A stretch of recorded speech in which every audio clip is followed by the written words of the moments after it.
The first Data 500 at Martinsville starts at 1:30 Central, 2:30 Eastern, and 11:30 Pacific time. So first race of the round of 8, and Martinsville's had some chaos in the past, so there could be chaos once again. But already kind of starting off chaotic. David Reagan, Jimmy Johnson, and playoff driver Martin Truex Jr. have to start from the back after failing post-qualifying inspection. And it's not good for them. That's not a good start to this round for Truex either. He had that big 23-point gap. He's going to have to make his way through the field. These other guys are going to be getting stage points, catching up on him. And, of course, if there's a wreck, he could get involved going up through the field.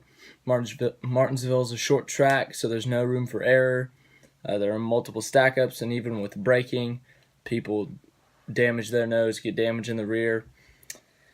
It's chaotic, basically. But, yeah. Favorites, Kyle Busch, Clint Bowyer, Denny Hamlin. Kyle Busch won this race last year.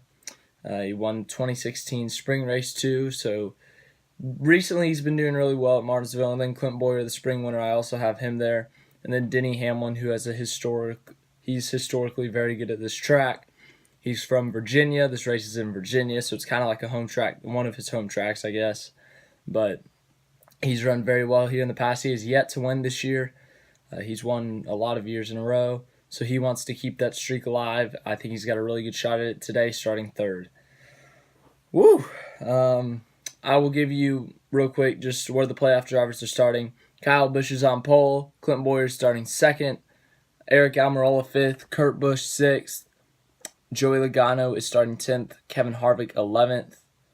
Chase Elliott 19th. And Martin Truex Jr. 33rd. I feel like I missed one. I don't think I did 1, 2, 3, 4, 5, 6, 7, 8. Yeah, I got him. Okay. That's always scary. But surprises. We got AJ Allmendinger. He is starting 15th, I believe. Yes, he is. He's run very well at Martinsville, actually. That's one of his better tracks. He's run top 10 here. He's run top 5. He's run up front at this track. Does very well.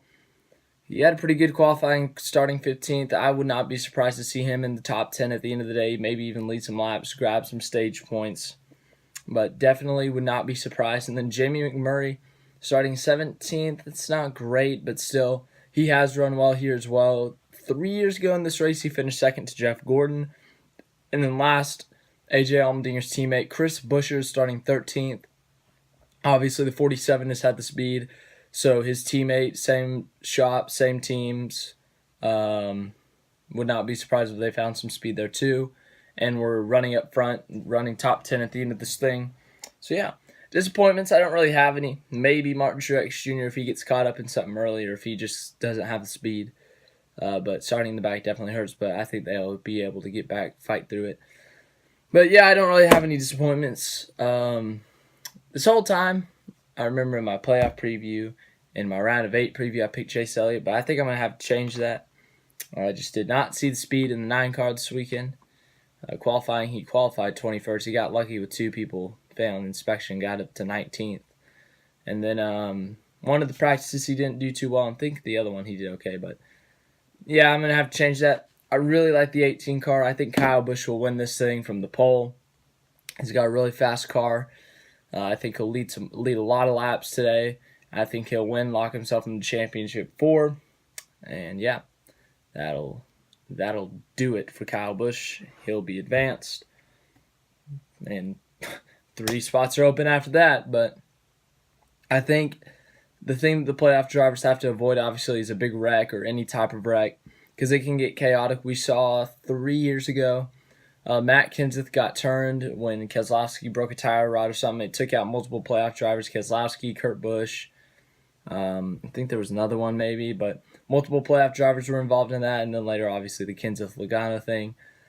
2014, I think there was a stack-up that took out Harvick or something, but Harvick ended up coming back and winning at Phoenix. So, but you can't get put in a setback if you mess up at Martinsville.